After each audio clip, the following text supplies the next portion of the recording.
Hello friends, இது உங்கள் banking பாய். So இப்போ மெயின்ஸ்லேருந்து ஒரு டிஏ பார்க்க போகிறோம். ஆல்ரெடி ஒரு டிஏ பார்த்துருப்போம். ஸோ அப்போ அதோட பிளேலிஸ்ட் லிங்க் வந்து நான் கீழே கொடுக்குறேன். அந்த வீடியோஸ் அந்த மெயின்ஸ் டிஏக்கான பிளேலிஸ்ட் கொடுக்குறேன். ஸோ அப்போ இது அடுத்த டிஏ, ஓகேவா? ஸோ இதில் என்ன கொடுக்கப்பட்டிருக்கு, ஃப்ரூட்ஸோட ஐட்டம்ஸ், அதாவது ஃப்ரூட்ஸோட நேம்ஸ் கொடுத்துருக்காங்க. Orange, mango, apple, banana, kiwi, கிராப்ஸ்ன்னு சொல்லிட்டு ஒரு 6 டைப் ஆஃப் ஃப்ரூட்ஸ் கொடுத்துருக்காங்க. அண்டு குவான்டிட்டி கொடுத்துருக்காங்க கிலோகிராமில், அதாவது எத்தனை குவான்டிட்டி இருந்திருக்கு, எத்தனை குவான்டிட்டி சோல்ட் ஆயிருக்குன்னு கொடுத்துருக்காங்க. அண்டு பெர் கேஜியோட ரேட் கொடுத்துருக்காங்க, ப்ரைஸ் கொடுத்துருக்காங்க. அண்டு டோட்டல் ரெவன்யூ அப்படின்றது என்னது?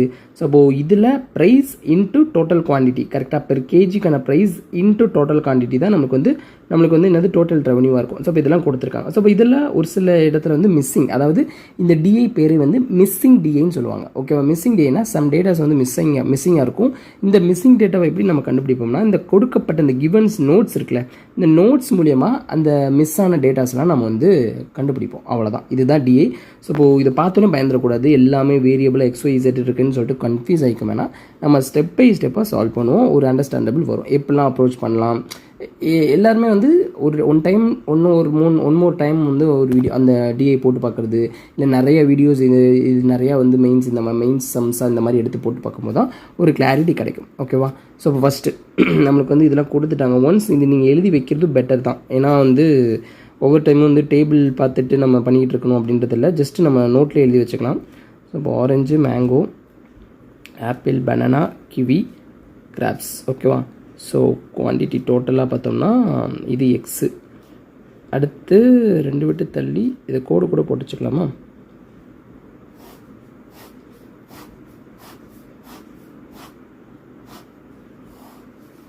அப்போ தான் வந்து எதுக்கு நேரம் எழுதணும்னு சொல்லிட்டு கன்ஃபியூஷன் வராது. ஸோ இது வந்து ப்ரைஸு, y+2, இது வந்து டோட்டல் ரெவன்யூன்னு சொல்லும்போது இதுலேருந்து இப்படி வர்றது தான், மல்டிப்ளை பண்ணி வர்றது. ஸோ வேறு என்ன கொடுத்துருக்காங்க, பனானா கொடுத்துருக்காங்க, Z+5ன்னு கொடுத்துருக்காங்க. அடுத்து y+4ன்னு இருக்குது. அடுத்து இது கொடுத்துருக்காங்க Z. ஜஸ்ட்டு அதாவது நான் அப்ரோச் பண்ணுறது என்னென்னா, நம்ம ஒன்ஸ் ரீட் பண்ணணும்னு நினச்சோம்னா ரீட் பண்ணிக்கிட்டே அப்படியே உட்காந்துருவோம். நம்ம எழுத ஆரம்பிக்கும் போது தான் நம்மளுக்கு ஒரு ஃப்ளோ கிடைக்கும், என்னென்ன கொடுத்துருக்காங்க, என்னென்ன கேட்டிருக்காங்க அப்படின்னு தெரியும். வந்து டக்குனு எழுத அது நம்ம ப்ராக்டிஸ் பண்ண அந்த ப்ராக்டிஸிங் வந்துடும். இப்போ நான் மேபி வந்து உங்களுக்கு ஷோ பண்ணுறதுனால வேணால் ஸ்பீடு கம்மியாக இருக்கலாம், பட் அந்த ஸ்பாட்டில் வந்து நான் கடன்னு எழுத ஆரம்பிச்சிருந்திருப்பேன். அந்த மாதிரி தான் இருக்கும். ஸோ அது கேபிட்டல் X தான், ஓகேவா? அவ்வளோதான், இதான் கிவன் டேப்பில் அவ்வளோ தான் கொடுத்துருக்காங்க. ஸோ இப்போ இதை தாண்டி இங்கே அந்த நோட்ஸ் பார்க்கணும். இங்கே என்ன கொடுத்துருக்காங்க, சம் டேட்டா மிஸ்ஸிங், ஓகே சொல்லிட்டாங்க. அடுத்து XYZ are the positive, okay positive integer. அடுத்து த டோட்டல் ரெவன்யூ நம்ம சொன்னது, டோட்டல் குவான்டிட்டியோட சோல்டு இன்ட்டு பெர் கேஜியோட ப்ரைஸு, ஓகே. அடுத்து total revenue generated from selling orange. இப்போ தான் இது கண்டென்ட்குள்ளே வராங்க.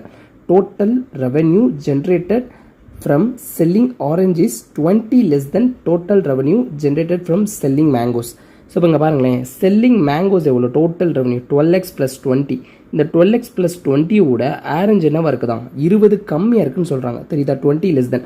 அப்போ இந்த விடுபட்ட இடத்துல என்ன வரும், 12x அப்படின்னு தானே வரும். ஏன்னா இந்த மேங்கோவை காட்டிலும் 20 கம்மி. அப்போ இங்கே மேங்கோ 12x + 20னா 20 கம்மினா வெறும் 12x மட்டும் தான் இருக்கும். அப்போது இந்த இடத்துல வந்து ஜஸ்ட்டு 12xன்னு மட்டும் போட்டுறேன், ஓகேவா? 12x. இப்போ நல்லா பார்த்தீங்கன்னா இந்த 2 மல்டிப்ளை பண்ணால் தான் எனக்கு இது கரெக்டாக. இப்போ நான் ஈக்குவேஷன் எப்படி ஃப்ரேம் பண்ணுறேன், ஜஸ்ட்டு இது ஈக்குவேஷன் கூட சொல்லக்கூடாது, ஜஸ்ட்டு ஒரு ஃப்ரேம், y+2 = 12xன்னு வந்துடும், கரெக்டாக? இதாக வந்திருக்கு. அடுத்து இந்த எக்ஸும் கேன்சல் ஆயிரும், கரெக்டாக? அப்போ y+2 = 12. அப்போ y என்னது, y = 10. ஒரு வேல்யூ கிடச்சிச்சா, சிம்பிளி. இப்போ இந்த ஒய் வேல்யூ ஃபுல்லாக இங்கே அப்ளை பண்ண போகிறோம். இங்கே 10, அப்போ இங்கே 12 வரும், அடிச்சிருங்க. ஏன்னா y+2 தானே இருக்குது, அப்போ இங்கே 12 பெர் கேஜி வந்து 12. அப்போ இங்கே வந்து 10னா இதை அடிச்சிட்டோம்னா இங்கே 14 இருக்கும். அடுத்து வேறு இங்கே 10னா இங்கே என்ன இருக்கும், 30 இருக்கும். ஸோ வேறு எங்கே ஒய் இருக்குது, வேறு ஒய் வேறு எங்கேயும் ஒய் இல்லை, கரெக்டாக? ஓகே. ஸோ இன்ஸ்டண்ட்டாக நான் வந்து சேஞ்ச் பண்ணிடுவேன். அப்போனா தான் எனக்கு என்ன குழப்பமும் இருக்காது, வேறு எதுவும் இல்லை. ஸோ இந்த y10ன்றதை வேறு எங்கேயும் சப்ஸ்டியூஷன் கொடுத்து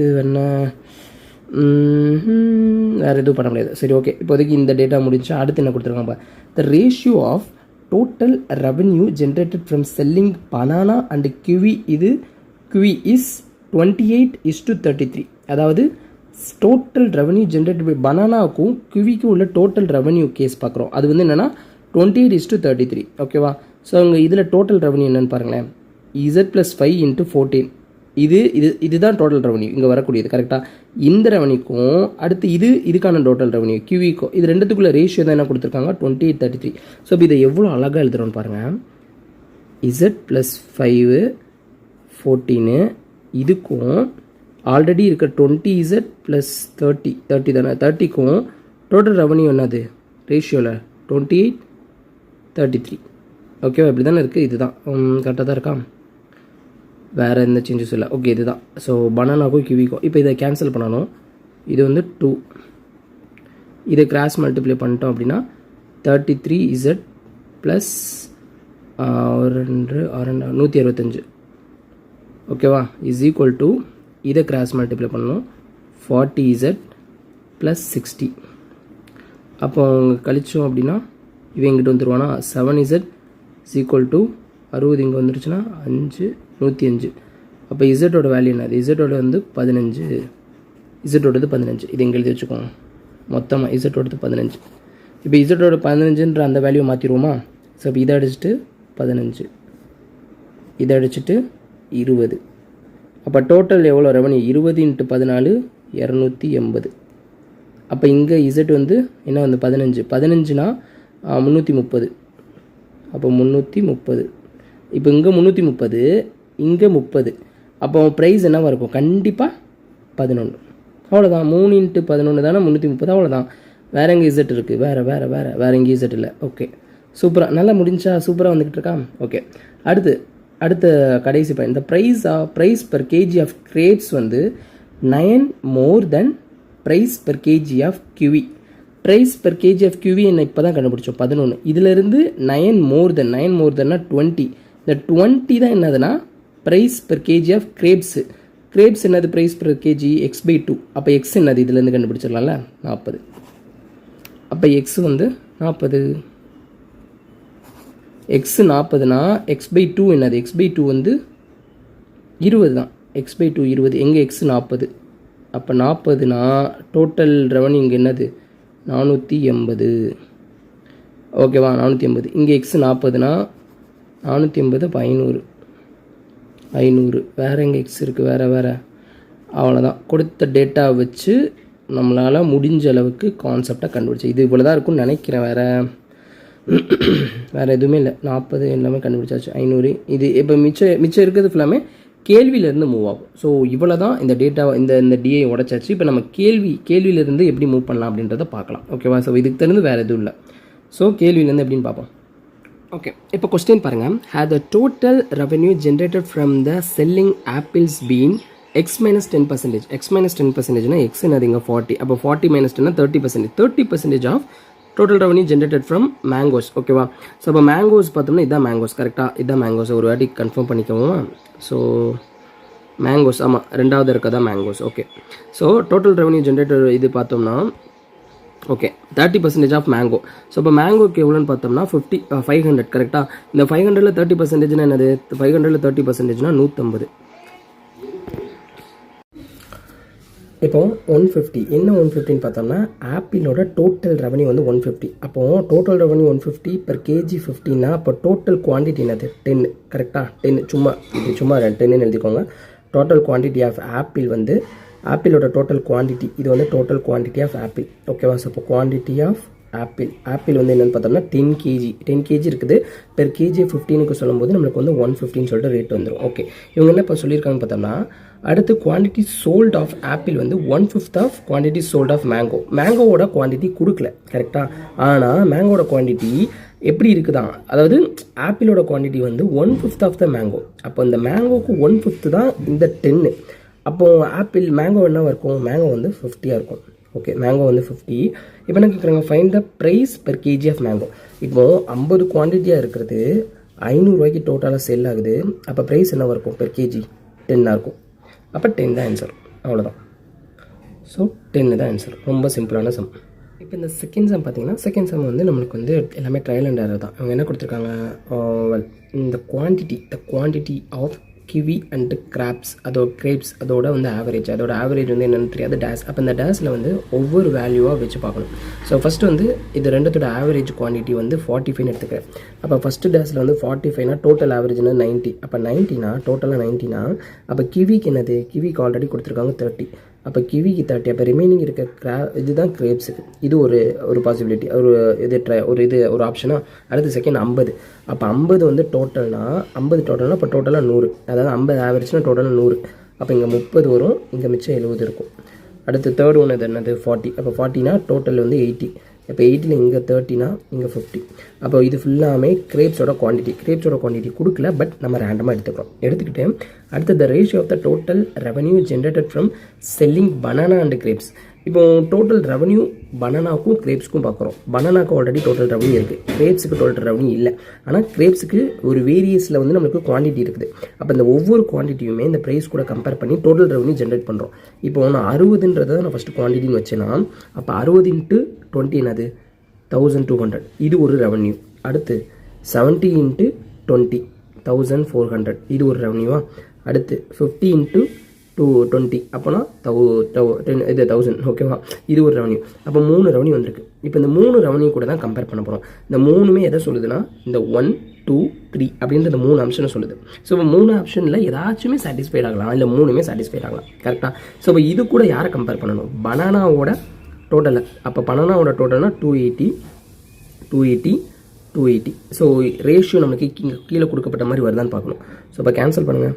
ஸோ 20 அடிச்சு கொடுத்தா இது. அப்போ 3 டேபிளில் ஸோ ஃபஸ்ட்டு வந்து 7:13 வருது. அப்போ ஃபஸ்ட்டு ரேஷியோ எனக்கு வருது. ஓகேவா, 45 இருக்கும்போது ஃபஸ்ட் ரேஷியோ வருது. ஓகே, ஃபஸ்ட் ரேஷியோ வருது. அடுத்து செகண்ட் பார்த்தோம்னா அடிச்சு கொடுத்தா 7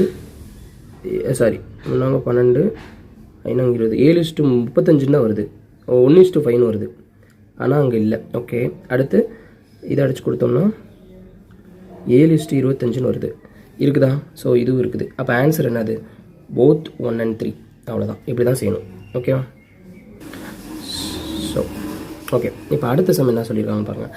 out of the total quantity என்னது, out of the total quantity of orange என்னது, total quantity 40. Okay, purchased by the vendor, some are sold and some are rest. Okay, அப்போ டோட்டலாக எடுக்கிறோம். இப்போ இது எல்லாமே வந்து சோல்டான கணக்கு. ஆனால் இப்போ சொல்ல போகிறது அவங்க டோட்டல். அந்த டோட்டலில் இருந்து சம் இது சோல்ட் பண்ணியிருக்காங்க, சம் இது ரெஸ்ட்டில் அன்சோல்டு. அப்போ அந்த அன்சோல்டு நம்மளுக்கு என்னன்னு தெரியாது, இது சோல்டு மட்டும் தான் தெரியும். ஓகேவா. had he sold the whole quantity of orange that he purchased at the same selling price, okay, then he would have generated 120 more. Find the quantity of oranges sold unsold. Okay, இவங்க என்ன சொல்ல வராங்கன்னா, இப்போ வந்து இது sold, வெறும் சோல்டுக்கான quantity, அன்சோல்டுக்கான quantity வேறு ஏதாச்சும் இருக்கும். இப்போ சோல்டு வந்து 40னா அன்சோல்டு எனக்கு வந்து தெரியாது எக்ஸு. இப்போ என்ன சொல்கிறாங்கன்னா, ஒருவேளை நான் அந்த அன்சோல்டையும் சேர்த்து நான் வந்து செல் பண்ணியிருந்தேன்னா எனக்கு என்ன இருக்கும், டோட்டல் ரெவன்யூ 120 கூடி இருக்கும். அப்போ டோட்டல் ரெவன்யூ 120 கூடி இருக்குன்னா என்னது, மொத்தமாக நான் 600க்கு விற்றுருப்பேன். 600க்கு எப்படி விற்றுருப்பேன், சேம் செல்லிங் ப்ரைஸ். எந்த செல்லிங் ப்ரைஸ் 12ன்னு வச்சு தான் விற்றுருப்பேன். அப்போ டோட்டலாக நான் எவ்வளோ விற்றுருப்பேன், 50 விற்றுருப்பேன், 50 குவான்டிட்டி விற்றுருப்பேன். அப்போ இங்கே 40 தான் சோல்டு. அப்போ மிச்சம் இருக்கிற இந்த 10 தான் என்னது, அன்சோல்டு. அப்போ மிச்சம் அந்த நம்மளுக்கு அன்சோல்டாக இருக்கிறது எவ்வளோ 10. அவ்வளோதான். ஓகே, இப்போ இந்த 2 சம், அதாவது 4th Jammu and 5th some வந்து நீங்கள் செய்யுங்க. நீங்கள் செஞ்சு ஆன்சரை கமெண்ட் பண்ணுங்கள். ஸோ 5th சம் பார்த்துக்கோங்க. had vendor purchased 100 kg of pineapples for 3 rupees per kg and sold 4/5 of them at rupees dash per kg and the rest of rupees y per kg. ஒய்ன்றது நம்ம 10ன்னு கண்டுபிடிச்சிருக்கோம். கரெக்டாக, ஒய்ன்றது 10. அப்போ மிச்சம் இருக்கிறத வந்து y per kg, அதாவது 10 rupee per kgன்னு விற்கிறான். அப்படி விற்கும்போது ப்ராஃபிட் 100% ப்ராஃபிட் கிடைக்கும். அப்போ அதாவது அது அப்போ நீங்கள் தான் கால்குலேட் பண்ண, நானே ஆன்சர் சொல்கிறேன். அடுத்து 4th sum.